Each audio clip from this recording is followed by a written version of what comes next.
పాముని కొనగలుగుతారు.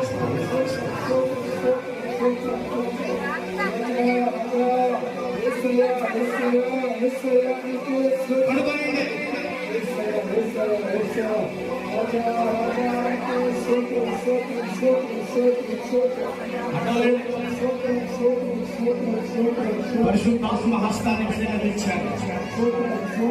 యేసు రక్తమే చేయము, శిలువ రక్తమే చేయము. సంపూర్ణ స్వస్థతని ఆరోగ్యముల బిడ్డగా పంపిస్తున్నాను.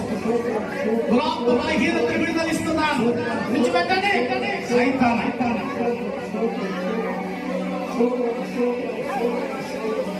యేసు స్వస్థతని బిడ్డగా